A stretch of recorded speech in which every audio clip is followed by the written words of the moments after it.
ketones for energy is especially important for the brain. It was actually developed for brain health, for seizure disorders.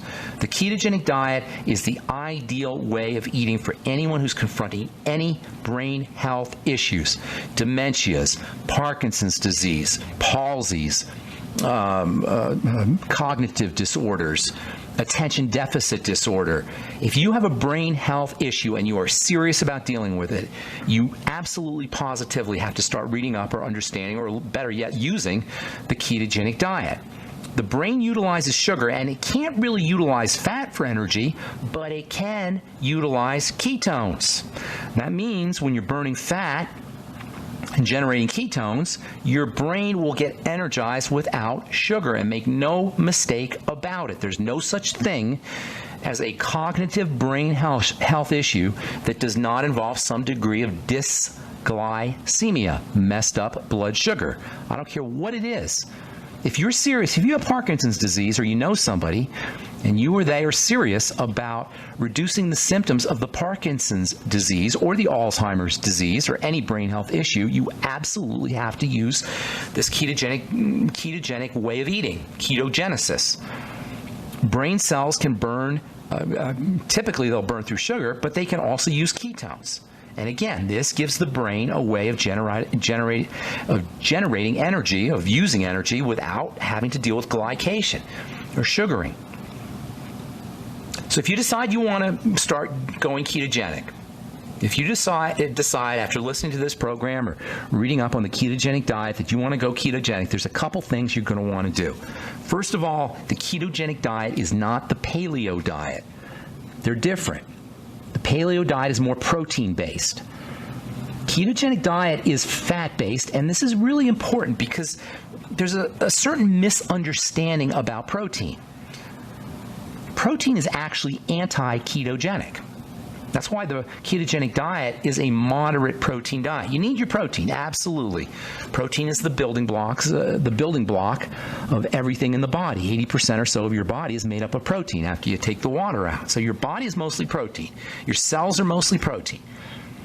Protein does the work in the body, and you don't want to skimp on your protein, but you don't want to do too much because protein is anti-ketogenic. Protein actually can get turned into sugar, and ultimately it can get turned into fat, stored fat, because protein can get turned into sugar, especially when you're going low carb. If you decide to go low carb but you eat a lot of protein, your body will ultimately turn that protein into sugar via a very fancy schmancy biochemical process called gluconeogenesis, making making glucose in a weird, oddball sort of way. It can make glucose from protein. So you've got to be a little bit careful with the protein. This is one reason why sometimes people will eat a lot of protein and gain weight, especially if you're eating a lot of protein but you're not using it to build muscle. All right, I'm Pharmacist Ben. 844-236-6010 is our number. Got lines open for you. We'll be back on the bright side right after this. All right, we're back on the bright side. I am Pharmacist Ben. Got lines open for you. 844-236-6010. That's 844-236-6010. If you have questions about ketogenesis, weight loss, the skin health, the Truth Treatment skin health products, longevity products, bone broth protein, or anything we're talking about today, or if you just have a comment or a success story you'd like to share, 844-236-6010 is our number on the bright side. Got this article from the Daily Mail sent to me by Christian. These sons reversed their father's diabetes by making him cut out pasta and bread. Fascinating. Where have you heard that before? The headline continues. So why does the NHS, which is the health service in the UK, advise the complete opposite? I don't know. You tell me. Why does our government advise the complete opposite? If you have diabetes, you don't need to have diabetes. It's almost like it's voluntary. Yes, it's almost like it's voluntary. Even if you have it, it's reversible. Now, I suspect that a lot of you guys listening to this program, you understand that diabetes is reversible, but do you understand, do you know how many millions upon millions of people think that that's a crazy idea, that diabetes is reversible? Well, I'm here to tell you it is 100% reversible without drugs. It is simply a way that we process. What we call diabetes is simply a way we process foods. Once you change the way you eat and change the way you process foods, your diabetes will go away. And the ketogenic diet is an ideal way to do that. The ketogenic diet works by affecting hormones. That's the key, really. It's the hormones, specifically insulin and something called glucagon, which are our sugar metabolizing hormones. By changing the way we eat, we change the way our hormones are produced. This is the fallacy of the calories in, calories out idea that dietitians still talk about and that doctors still talk about. Oh, weight loss is just diet, calories in, calories out. No, it's not. It's about hormones. It's about how the body processes the fats and the sugars and the calories. And this is the flaw in the calories in, calories out idea. We'll continue talking about the ketogenic diet. Tomorrow we'll talk about, tomorrow we're going to talk to Jordan about bone broth protein and about probiotics and digestive health. But then we're going to continue talking about the ketogenic diet, what to do if you want to start the ketogenic diet. We'll also tell you about some nutrients that you want to make sure you're using if you decide you want to leverage the ketogenic diet. All right, from the journal Arthritis and Rheumatology, glucocorticoid, that is prednisone. Prednisone use, or glucocorticoid use, ups diabetes risk in rheumatoid arthritis. Now, why would that be? Well, when you're under stress and your body's producing hormones, or when you take hormones, steroid hormones that is, your body mobilizes sugar chemistry. This is why stress makes us fat. It's why cortisol makes us fat. It's why prednisone makes you fat. It's why prednisone will increase the odds of dysglycemia, messed up blood sugar. It's why stress will increase the likelihood of messed up blood sugar. When we're under stress, our body puts sugar into the blood. Hormones are sent out, emergency hormones are sent out, and sugar goes into the blood when we're under stress. If you're trying to lose weight but you can't, no matter what you're doing, chances are pretty good you're a high cortisol producer. That means you're under a lot of stress, whether it's psychological stress, emotional stress, mental stress, or physiologic stress. And the study shows just that. Prednisone duplicates stress hormones. Did you know that prednisone is like telling your body it's under stress? This is just another reason for prednisone being one of the dumbest drugs ever, although in fairness, it does take away pain and it is anti-inflammatory. But the idea of giving your body stress hormones to mobilize stress chemistry just exemplifies the stupidity of the pharmacomedical model, in my opinion. Here's another good one. Sleep apnea devices lower blood pressure. Interesting. This is from the Journal of the American Medical Association. Sleep apnea devices that help you breathe, lower your blood pressure. What does that tell us? It tells us that if you want to lower your blood pressure, practice your deep breathing techniques, and it tells us that your hypertension could very well be caused by a problem with oxygenation, which of course triggers the stress response, our third point on the triangle of disease. There is a major connection between hypertension, high blood pressure, and problems breathing, which is why when you take a hot bath, your blood pressure drops, which is why when you sit on the couch and practice deep breathing techniques, your blood pressure drops as well. Do you know antihypertensive drugs are among the deadliest drugs of all?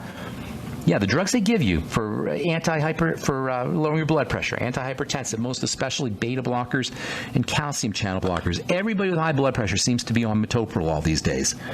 That is a nasty, nasty drug. They used to call it low pressor back when I was working in the retail pharmacy setting. Low pressor was a higher tech version of propranolol, Inderal. I've told this story a lot about antihypertensives. How when I went to pharmacy school and we saw one of the things we had to do was watch propaganda movies from the drug companies. This was mandatory for pharmacy students. You had to watch these propaganda movies. I can only imagine that doctors are doing the same thing.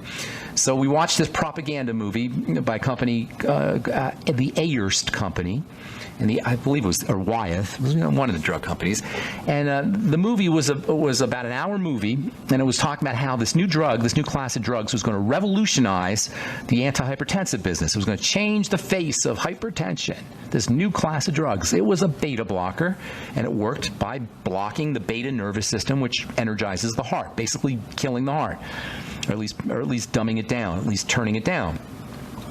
And so anyway, what really got my attention was the movie was an hour long, 15 minutes about how wonderful the drug was, and 45 minutes of some lady reading the side effects. Fast. She read a lot of side effects. 45 minutes of side effects and 15 minutes of benefits. And that's when I knew I was going to have a problem being a pharmacist. Beta blockers, calcium channel blockers. If you hear blocker in the word that's describing the class that your prescription drug is in, that's not a drug that you want to be on for a very long period of time, even if you may need it for extremely short periods until you get everything under control. Okay, 844-236-6010 is our number. Got lines open for you. Let's go to Florida and say good morning to Angela. What's up, Angela? Good morning, Pharmacist Ben. Thank you for taking my call. Sure. What's going on? Quick question for you. I've been dealing with this for about a month and a half now. It started after I took like a facial cream. It wasn't yours, but it was a retinol cream, like 0.05%. Okay. And it caused a lot of drying out, and especially to my lips. Like, I don't know how it got there. No. I'm not buying that, Angela. It can cause drying out, certainly, but it wouldn't cause it in an area that you didn't put the product on. You didn't put it on your lips, I assume. Right, and Right. all around like the outer part of my lips. You got something else going on, my dear. Now, it's true that retinol, and I think was it a prescription? Yes. Okay, yeah, that's Retin-A. It's a little different. And it's true that that can cause some dryness. And actually, it's a really nasty product, Retin-A. That's why I came up with my retinol gel, is I wanted to match the potency of 0.05% retinoic acid, which is what Retin-A is, without the crap. So Retin-A is a lousy formula. It does have 0.05% retinoic acid, which the ingredient is spectacular. Make no mistake about it.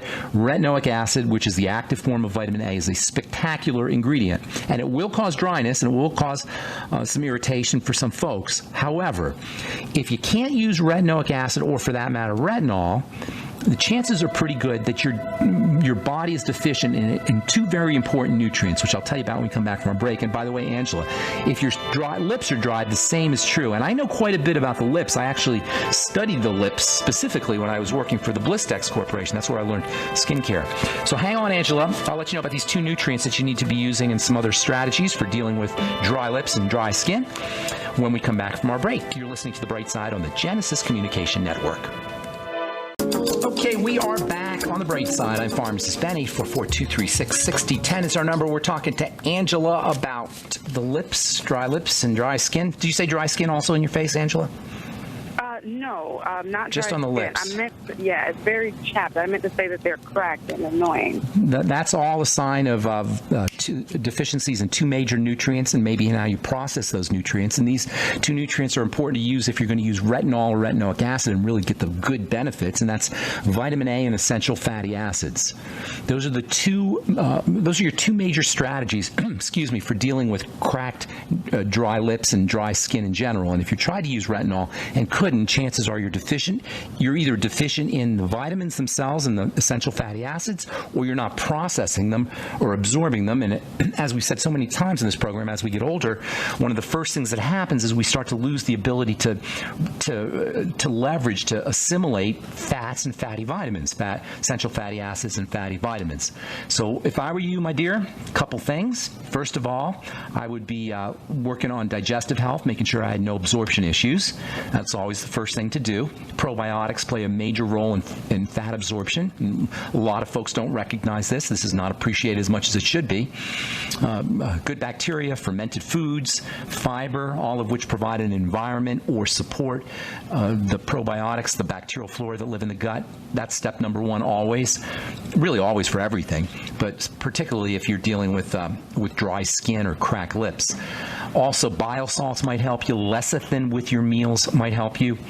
Apple cider vinegar with your meals. Digestive enzymes, the ultimate enzymes from longevity can help you. Stimulating bile secretion at the beginning of meals with bitters, arugula, radish.